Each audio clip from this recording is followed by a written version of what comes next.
Well, y'all, thank you very much for coming.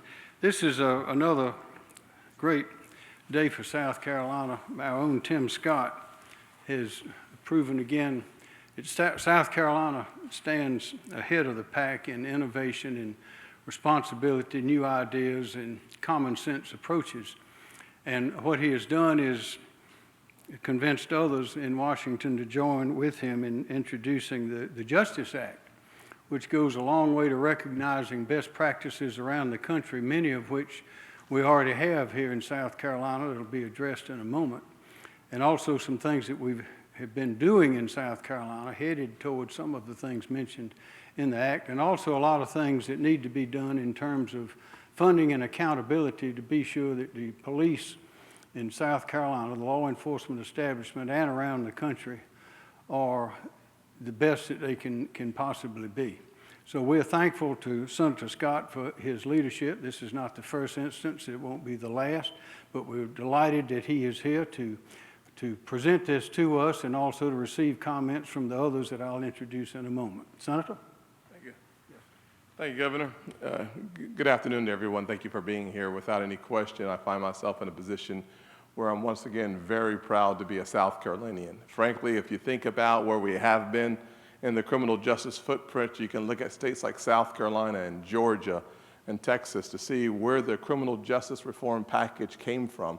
The fact that the president signed the First Step Act does not mean it started in Washington, D.C. It actually started from the success stories that we were hearing from states like South Carolina that was able to bend the recidivism rate, which led to safer communities and a lower population of the incarceration of people. That's good news. We saw that and we took that example, a whole cloth, and we wove it into federal legislation that today is known as the First Step Act. The conversation around police reform really starts in the same place in places like South Carolina, where we have led the charge. We've led the way in presenting to the world effective ways to respond, A, to bad situations, and B, how to avoid those bad situations. And what you see in my legislation with the great support of many senators is A, the police reform, B, accountability, and third, transparency. We believe that in order for us to have the type of police reform that leads to safer officers and safer suspects requires as much information as conceivably possible in the same place, the FBI. Only about 40% of departments around the country today report information on serious bodily injury and death as it relates to their departments in the use of force. We think that should be closer to 100%. The same is true with the situation in Louisville, Kentucky, Breonna Taylor, the no-knock warrants. We want more information so that we have a chance to design better policy. We don't want to rush to the finish line and say that this is the best policy when in fact we have no information that supports that policy. And we go a long way in the direction of understanding where we go as a nation in this very important moment as it relates to the necessary relationship between law enforcement and communities of color. What is not necessary is a binary choice in that relationship. We don't have to be either for law enforcement or for communities of color. We have learned at home, and we're trying to teach the world that you can actually be for both. And the first step in that direction is reform. The second step in that direction is accountability, and that to me means training, and more resources so that we have the tools at our disposal to lead to the healthiest outcomes possible. This journey for me started in earnest in 2015 at the death of Walter Scott, shot in the back 5 times. I've always said that if a picture is worth 1,000 words, then a video is worth 1,000 pictures. Had it not been for the camera, that action would not have been real. We would have read the police report and come to a conclusion. One of the fastest ways for us to have accountability in the system is to support more resources for body cameras. This, according to the studies, reduces, it de-escalates tense situations and there's a 90% improvement in outcomes and a 60% reduction in the use of force simply by having body cameras or videos. That is a very important part of the accountability component. Another aspect of the accountability component is, in fact, the utilization of grants and resources to have more specific training on de-escalation. Very important. And the more resources we have so that the officers can feel like they can do their duties in the most effective way and the safest way for themselves as well as for the citizens is key. And the duty to intervene, the ability to develop policies and to train to those policies requires more resourcing. A part of the legislation includes a commission that will focus its attention on what is in the president's executive order, which is around the importance of co-responders. We have to have experts in the field with the officers, and this is something that's been asked for since the early 80s when we saw a shuttering of so many of our mental health facilities. We are down from my last understanding of around 600,000 fewer beds in America today than we had 30 years ago. The impact of that is we're asking officers to do things that they have not necessarily been trained to do. Mental health issues, addiction issues, and homelessness. These issues might be better served by having co-responders coming to a scene, and I think that will save lives without any question. And that's all a part of the accountability. And then finally, on transparency. Information matters a lot. What you do with the information matters tremendously. And that's why we're focusing so much of our time and attention on bringing more transparency into the system so that we have more understanding and appreciation of what's in the records. That is where we talk about the necessity of preserving the records of officers. This is the conduct component of transparency. The ability to preserve the records on the local level allows the president's executive order that speaks to the creation of a national database for misconduct. In order to have that national database to be as effective as possible, it requires a preservation on the local level. We believe that allows for a seamless transition. And in the transparency, or I should say in the accountability area, there's been a lot of talk about the banning of chokeholds. We do it in a very similar fashion as the House bill does. And what we basically say is if you want the federal resources, we are going to look for those departments that have already banned chokeholds. Talking to local and state law enforcement agencies, in most cases in South Carolina, it's already been banned. And so what we're trying to do is reward positive behavior and direct the resources to those departments that reflect that. That is also the case in the president's executive order from a certification process. He requires in the executive order the certification to be met for those local departments through basically a forum that also bans chokeholds as well. So the good news for the American people is that my bill was designed after we had a chance to take a look at the House bill. So you'll see a tremendous overlap between the two pieces of legislation. Our bill was also designed in consultation with the president's objectives around his executive order. He did not have a chance, nor did I ask him to take a look at my legislation before we finished it. But I did want to have a chance to peer into his executive order so that I could see what he was going to do, and then create a complementary system without much overlap so that we are doing the job that the American people should want us to do, which is simply to create an environment where the officers are safer and the suspects are too, and that we are building in accountability so we get there. Thank you for your attention. Thank you, Senator. Of course, if the officers are safer and the suspects are safer, that means the people are safer as well. And Chief Keel, Mark Keel of State Law Enforcement Division, y'all have heard me say before probably, and others as well, we have the best law enforcement system, the best law enforcement officers in the United States, I think, in South Carolina at all the different capacities, whether it's the state, the county, the municipal, and all the agencies, and they're just terrific. And this will give us an opportunity to build on what we have done in the past, but also to do some additional things to make our law enforcement community even better and our people even safer. Chief? Thank you, Governor. Thank you, Senator Scott. I appreciate the opportunity to be here today to show my support for Senator Scott's bill, the Justice Act. The governor has asked that I share with you some of the things that we're already doing here in South Carolina. Many South Carolina law enforcement agencies engage with community partners, and we practice community policing. This allows for strong relationships and trust to be established in the communities where we police. As I've always said, it's too late when we have a crisis to try and build those relationships in our communities. We need those relationships strong, and we need them built ahead of time. We also have agencies in the state that actively are recruiting minority candidates in hopes of having agencies that reflect their communities.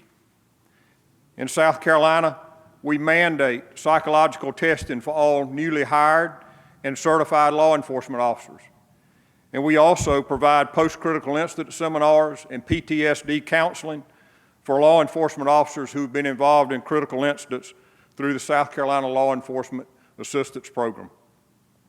With regards to data reporting, South Carolina officers are already required by law that any time a motor vehicle is stopped by a state or local law enforcement officer without a citation being issued or without an arrest being made, the officer who initiated the stop must complete a data collection form called a public contact warning form that includes information regarding age, gender, race, and ethnicity of the driver of the vehicle.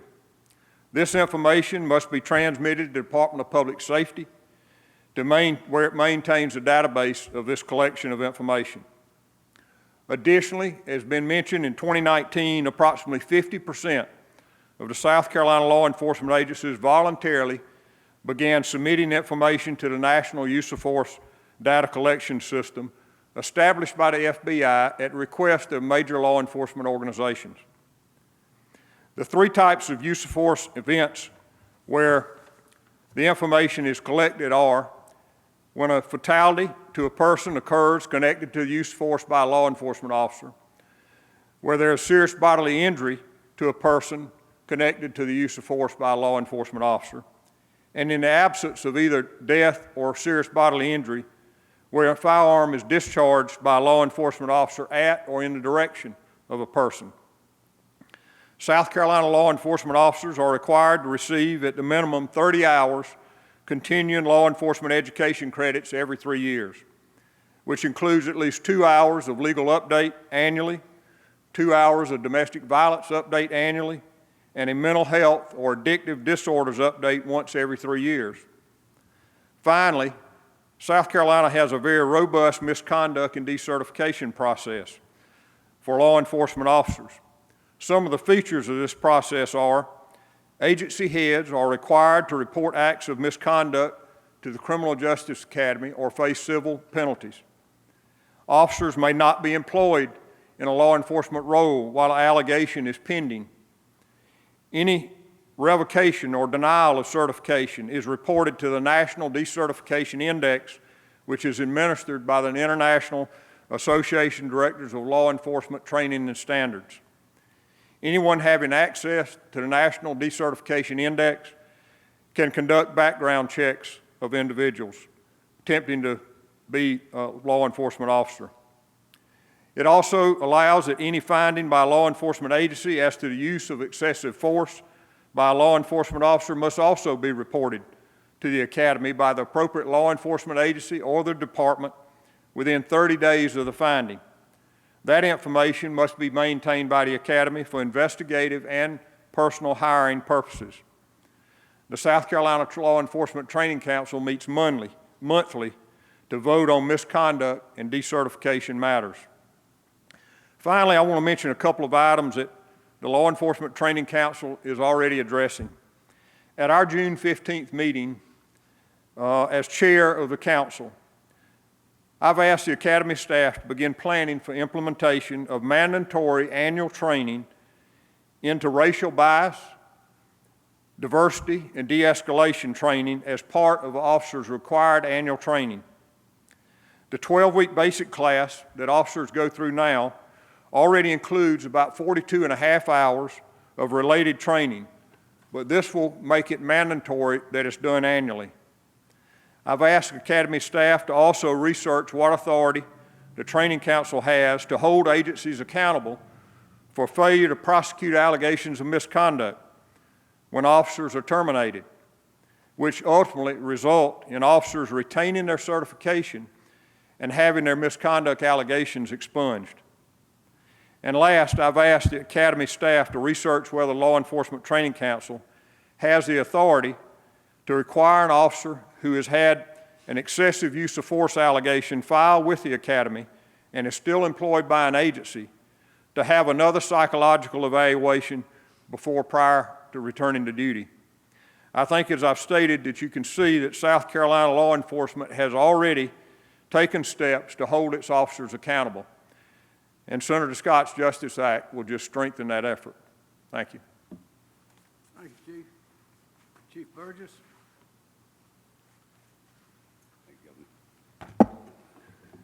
Blessed to be alive today. Today, law enforcement associations and agencies, along with the U.S. Senators Tim Scott and our Governor Henry McMaster, all have recognized the need for police reform. We all have pledged to faithfully serve the citizens of this great state we have. Former Supreme Court Justice Thurgood Marshall once said, "In recognizing the humanity of our fellow beings, we pay ourselves the highest tribute." Senator Scott, my homeboy from North Charleston, grew up together from the 4th grade on up. He has placed before us the Justice Act. This incentive is a policy where it's actually going to increase and make policing a whole lot better for all, for everybody.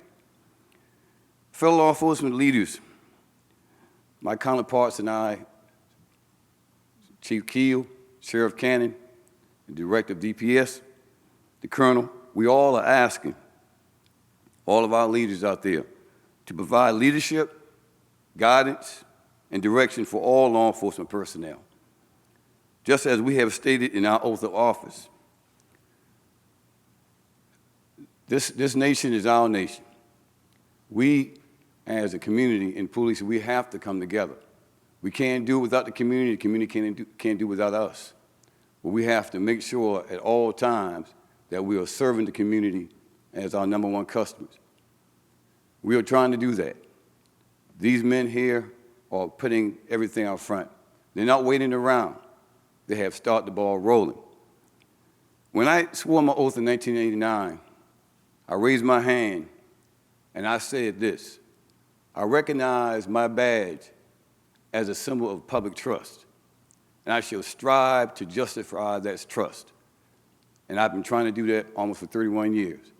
And I truly believe that what Senator Scott has and Governor McMaster's leadership, we will get there. But we've got to do it together. So God bless you all. It's time to work. Solicitor Wilson. Thank you, sir.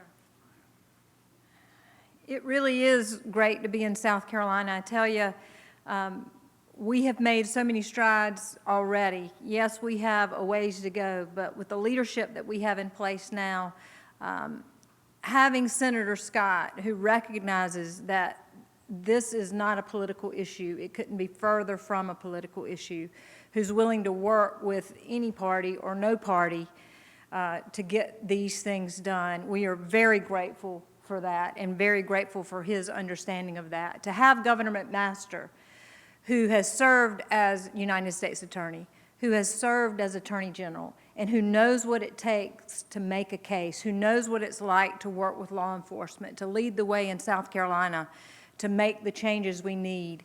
We couldn't be in a better position to take advantage of the momentum that we have. Many of you may remember that I, working along with Chief Keel, developed an officer-involved critical incident policy that has since been praised by experts across the country.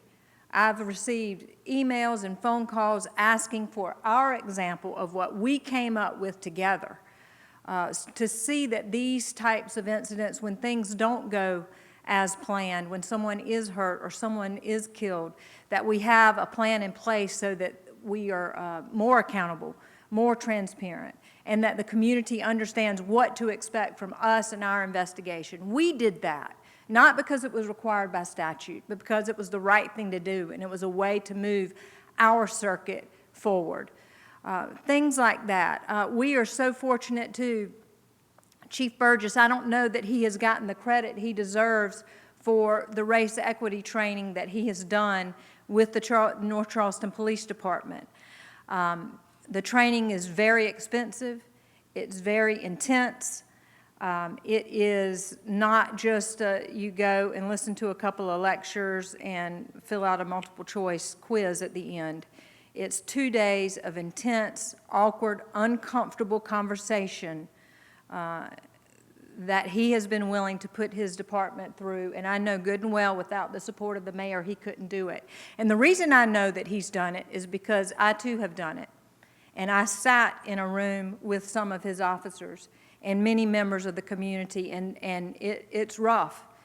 But I'm thankful to Chairman Summey for providing part of the money that it took to train not just my lawyers, not just my investigators, but our whole office, because this is a systemic issue that we have, not just in South Carolina, but across our country, and to be able to educate people as to how we got in the situation that we are in, the historical roots that created institutional and structural racism, and how it comes across in the criminal justice system is vital. And I'm grateful that we've been able to do that. Unfortunately, we can't always afford that, and luckily I was able to find private partners to match what the county was able to give us so that we could do this for our whole office. So there are lots of good things that are happening here locally, and I believe that because we've been working before Mother Emanuel, before Walter Scott, before those things happened, we were starting the process to build racial equity into our criminal justice system, and we can't wait to work with Senator Scott more, Governor McMaster more, and with our legislature too, so that we can have the tools that it takes to be transparent.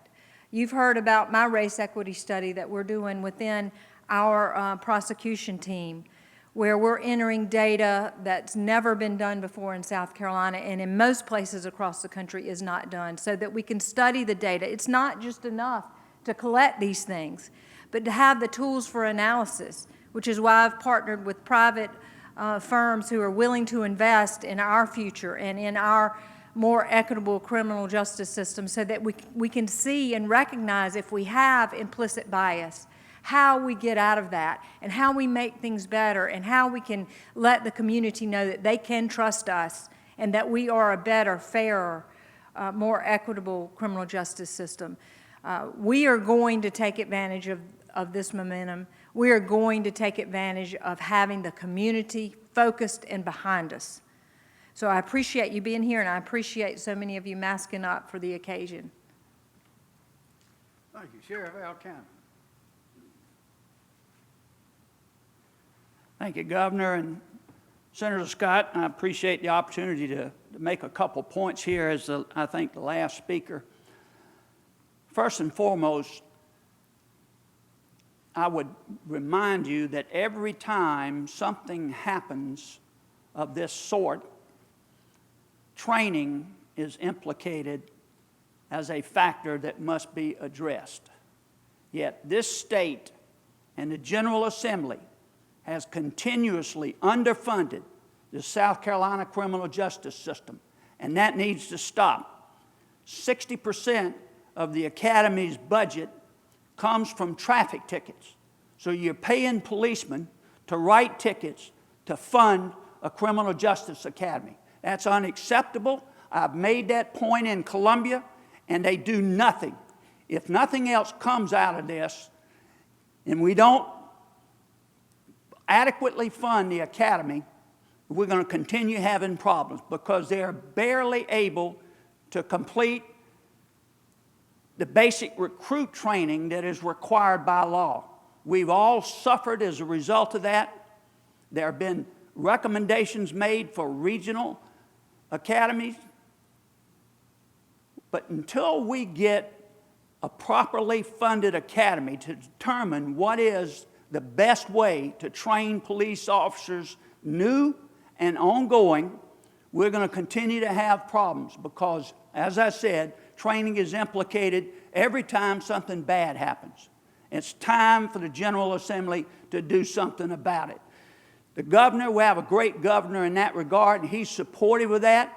He's supportive of what is in the best interest of the community and law enforcement, and it involves adequately funding the training element that comes into play with these situations. Now, finally, I would make this point. To move from we're talking about something to doing something, let me remind you, and the news media, quite frankly, historically has paid very little attention to this in the context of the significance of the action that we have completed and accomplished. The Charleston County Sheriff's Office applied for and received a grant for $2.5 million from a private foundation to develop a mechanism for gaining data on the typical inmate population at the Charleston County Detention Center and to take steps to address the inequities that are contained in that group of inmates. Folks who are in jail for no other reason than they can't afford to get out. That's not equity. So we put together a large committee, Criminal Justice Coordinating Council. It has all the players in the criminal justice system. It has community leaders. Dot Scott is one of the folks on that committee. We developed a mechanism for gaining information and insight into the inmate population, and we discovered some things. Number one, and the sheriff's office was already doing this first point, but number one, we found that the single largest charge that resulted in somebody being placed in the Charleston County Detention Center was simple possession of marijuana. And so what we had been doing and what we got the police agencies that participate in that Criminal Justice Coordinating Council to do is cite and release. Give those police officers an option out there of charging somebody but writing it on a ticket and letting them go on their way. And these simple possession of marijuana charges were the only charge that brought that large number of folks into the jail. So we did something significant about that that had impacts across the board on our inmate population. We also said, okay, in addition to the crisis intervention training and the de-escalation training and the mental health training, Charleston County has had a great history with the mental health folks. And I'm going to tell you, we have developed a crisis stabilization unit where if any individual is charged with a minor offense and he's having some emotional problem, he's taken to this crisis stabilization center. And we're working on the same thing for a sobering center. Alternatives to detention has been a major factor here in Charleston County. So we're continuing to do those, but training is a key element to this. Thank you. Thank you, Sheriff. We have some other people I'd like to recognize, and if they have something they'd like to say, ask them to come forward. Most have been already introduced. Major Robert Woods, Acting Director of DPS, is here. Colonel Chris Williamson is here, Commander of the Highway Patrol. Jerry Adja, Director of Department of Probation, Pardon, and Parole. Colonel Chisholm Frampton, Deputy Director of Department of Natural Resources. Mayor Keith Summey, North Charleston, and Council Chairman Elliott Summey. If any of you gentlemen have a word before we answer questions. Hearing none, we'll now answer your questions. Any questions? Yes.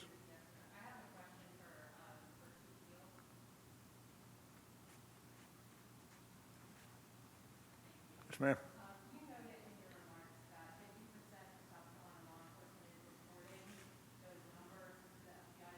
That's correct. That was last year.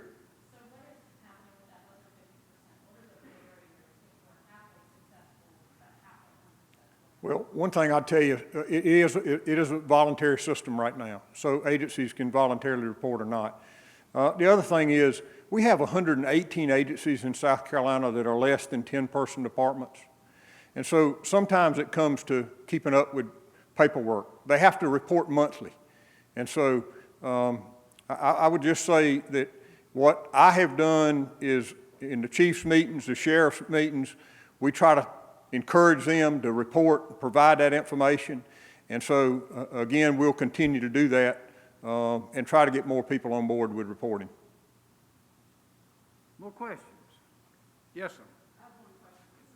This is two questions, actually. First one regarding coronavirus and face masks. I see almost everyone wearing one. Do you think it's time now, just because of the surge of cases, to require face masks here in South Carolina for everyone? Well, as you know, the Centers for Disease Control has put out their recommendations, and the Accelerated SC has as well, and so have our own Department of Health and Environmental Control, which is involved, of course, deeply with Accelerated SC. We're not requiring that at this time, but we have been urging from the very beginning the need for those is more apparent now as we know now that it's the senior population that is at risk, while it is the younger population that seems to have the virus in greater proportions than we thought before. In a conference call with the Vice President Pence and Dr. Birx and others just before we came in the convention center here, it was being reported by a number of the other states that 50% of the new positives were from people 30 and under. And Dr. Birx said that across the country, the average is about somewhere between 60 and 70% of these new positive cases are coming from people, the younger people who show absolutely no symptoms. And so what that means is we need to understand whether you want to wear a mask or not. If you're going in the presence of some older people who, of course, are the ones that are getting the most sick and mostly in the hospitals, mostly on the respirators and mostly dying, if you are a younger person and you're in the presence of some older people, you need to be wearing that mask. They need to be wearing a mask. Stay away if possible. We're going to have a real challenge on our hands when the schools open up and all the children are going home to parents and grandparents. So it is time to take this very, very seriously. And we've said that from the beginning, and there's very little other than that we can do. Did you have another question?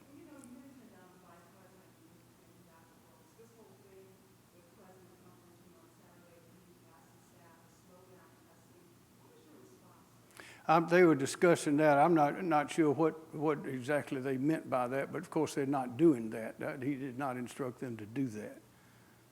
That was at the speech at the rally, I think. Yes. Any more questions? Governor, there was an article released by the state newspaper that basically stated that you reopened the state a week before the next recommendations. Do you stand by the state's timeline? I stand by it 100% because everything that we did was in deep consultation with DHEC, with the experience in other states, and with the advice and recommendations and input from Accelerate SC and those people who are involved in those businesses, in those places, in those activities. I think we've chosen a very smart way to do it.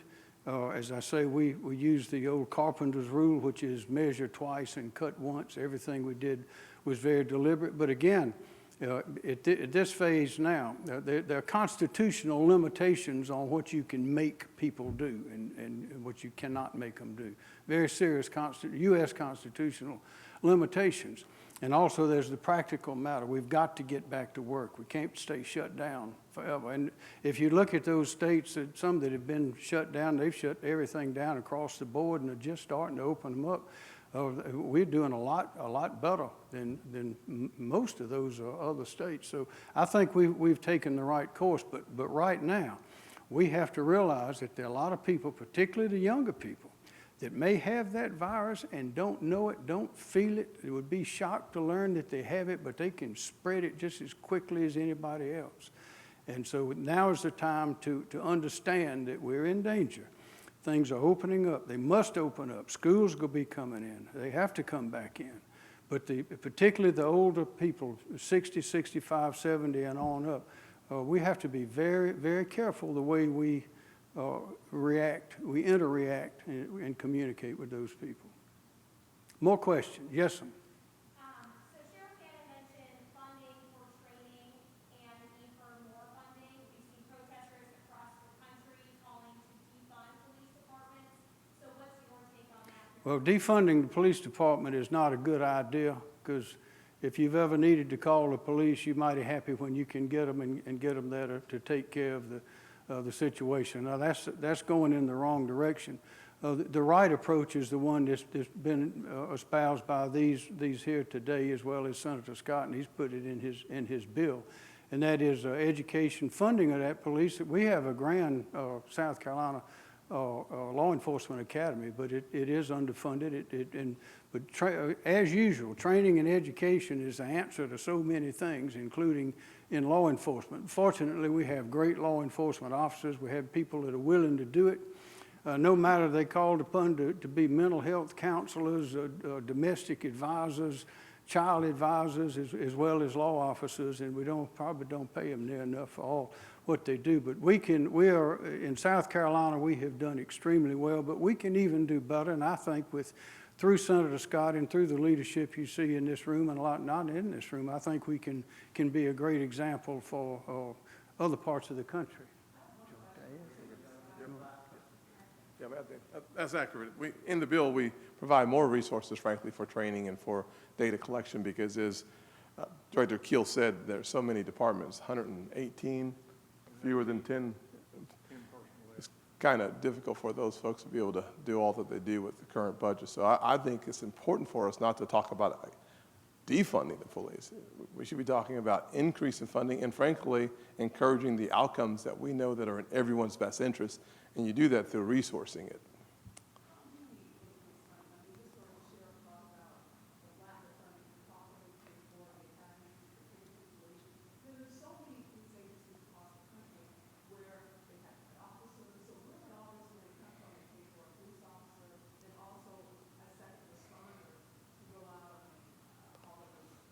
Yeah, so there's no doubt that you look at the impact of COVID-19 as it relates to the funding apparatus or the funding priorities of states. You see that they've been able to balance it in a challenging way.